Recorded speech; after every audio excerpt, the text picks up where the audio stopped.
Hey BookTube, time to wrap up June.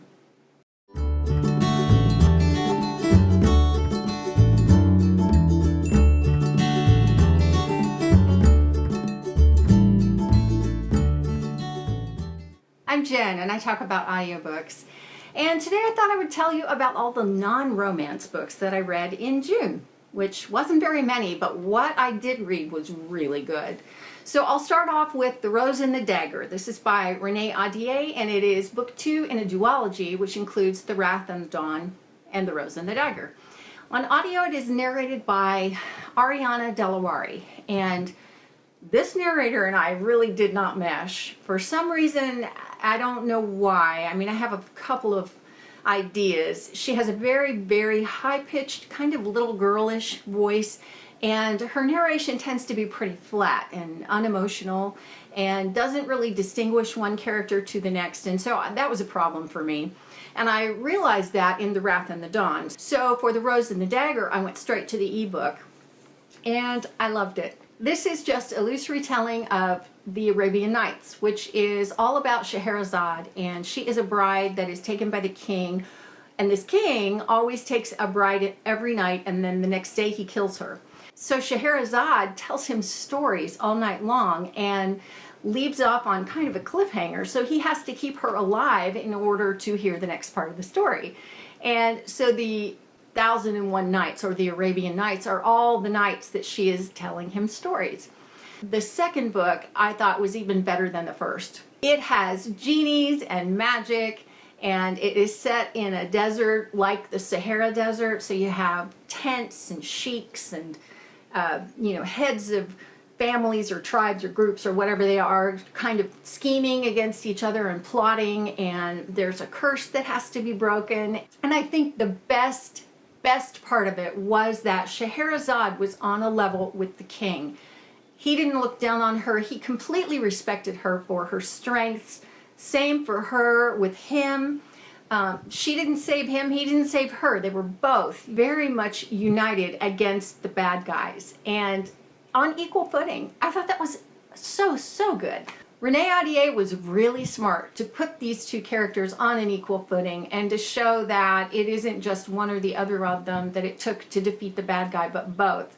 And that epilogue is so good because this king really over and over and over again says what an amazing person his wife is, his queen is, and she of course says that about him. It's very much of a mutual respect kind of thing going on, and I think that there isn't enough of that in fiction, and certainly not enough in YA fiction. So Renee Ahdieh, honey, you did it right. And I gave that one 4 stars. And then I picked up The Raven Voice by Maggie Stievfater. This is book 1 in the Raven cycle, and I had read it a couple of years ago. Will Patton narrates the whole series, and I didn't care for it much. I did listen to the whole thing, so I didn't DNF it, but it was confusing, and it didn't make a lot of sense to me, and I didn't care. I just didn't care. Well, I picked it up again because my best friend, Karen, said, you really ought to give that another try. And these are the days now when I can speed up a narrator. And so I did. I sped up Will Patton, made all the difference in the world. And I ended up really liking this book. You can read a synopsis on Goodreads. All I will tell you is that simply there's a girl and a collection of boys. It's kind of an ensemble cast. And the girl lives in a house full of women who are all kind of either psychics or witches, or they do stuff with the occult and the paranormal. They do tarot cards and they do psychic readings. There's a psychic hotline that they run. And they are just such a quirky bunch of women that they're a lot of fun to read about.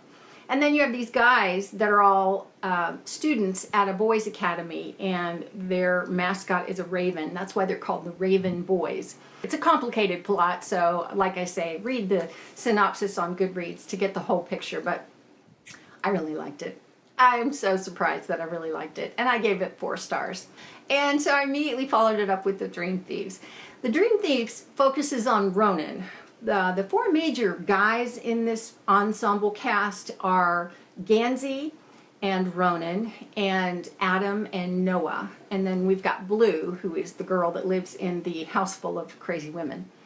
And Ronan is a guy who is sort of supernaturally gifted when it comes to dreaming. And I'll just leave it at that. And the only reason I say that much is because the book is called The Dream Thieves.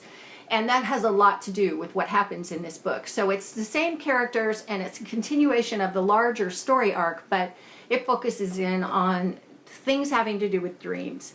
Maggie Stievfater's pacing in all of these books has been at a pretty slow but steady pace. So if you can hang with it, it really pays off. And I think that The Dream Thieves was actually better than the first book. I think I liked it better, and I ended up giving that one 4 stars too.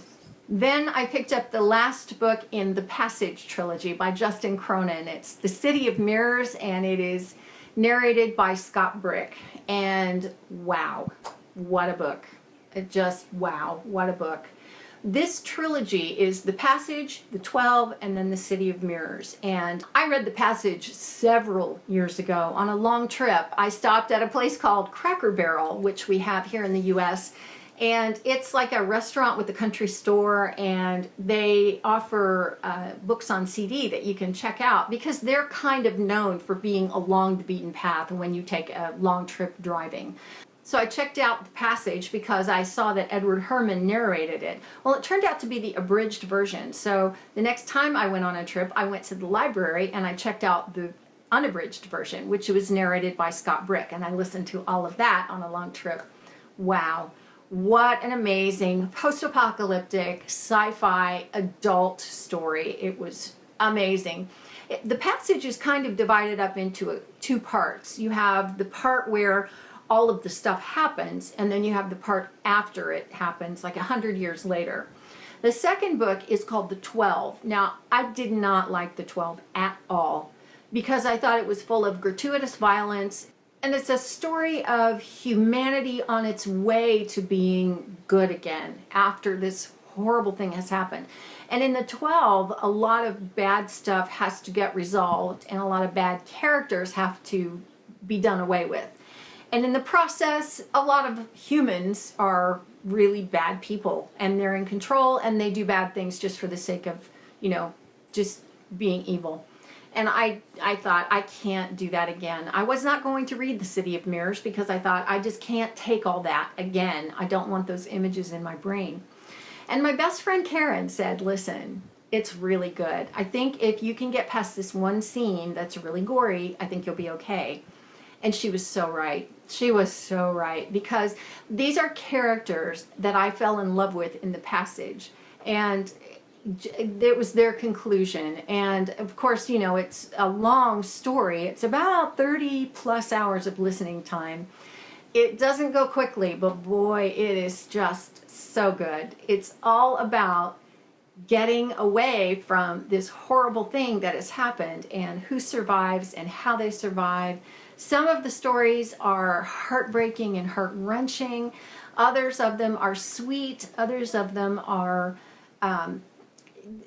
sad, but kind of in a bittersweet kind of a way. And I just loved it. When I got to the end, I had such a true book hangover that I really couldn't pick anything else up. I had to think about it. And I'm not like that. I normally can get over a book pretty quickly, but boy, that one just kind of, wow, knocked me down. I ended up giving it 5 stars, and I highly recommend it. Now, if you're going to read the series, I loved The Passage. The 12, be aware, it's full of a lot of gory, horrible stuff that happens, and you may want to just skim parts of it, because if you don't like that stuff in your brain like I don't, then you might not like it. The City of Mirrors, there is one big battle scene that is pretty gory, but it's within the context of a battle, and so you tend to be a little more forgiving of those kinds of scenes. Imagine like the Game of Thrones, where they're all chopping heads off and stabbing people and that kind of, same idea. Yeah, because it's a battle and because it's the good guys against the bad guys, you tend to be a little more forgiving and accepting of the fact that it's a really gory, nasty battle. So those were the books that I read in June. If you've read any of them, I'd love to know your thoughts, especially if you've read City of Mirrors or any of the books in that Passage trilogy, which, by the way, I think has been optioned for a movie, and it's going to be amazing. Yeah, anyway, let's talk about those in comments, and that's it for now from me, and I will see you next time. Thanks for watching.